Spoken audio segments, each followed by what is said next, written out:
Yeah, and the deep freeze is going to be our new normal, at least for the next few days. So because of that, the snow's not melting on its own. Take a look behind me. These are not mountains. Yeah, this is just piles of snow that the city's been collecting from city streets throughout.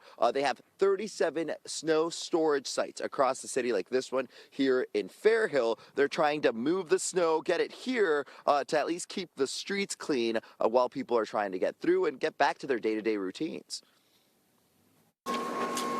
Heading out into the world after a few days hunkered down at home. I've been in pajamas for 2 days, so decided good day to get dressed, go to the gym, and head on into the office. It was back to the office for many today, which meant people had to brave the bitter cold for their morning commute.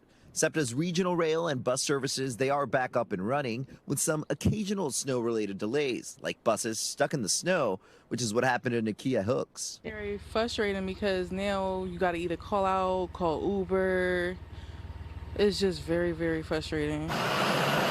City crews, they're hard at work plowing streets and moving snow to try to prevent road emergencies. But with the cold expected to stick around for at least the next week, that snow won't be melting on its own. So the city's collecting it in dozens of snow storage sites to get it out of the way.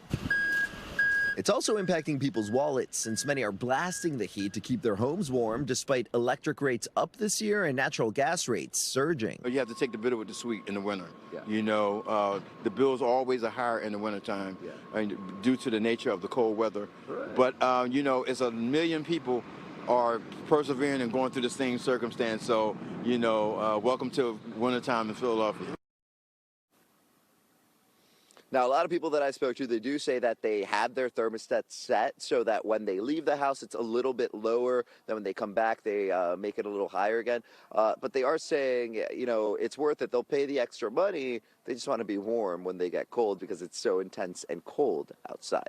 I'll send it back to you. I'm Miguel Martinez-Valle, NBC 10 News.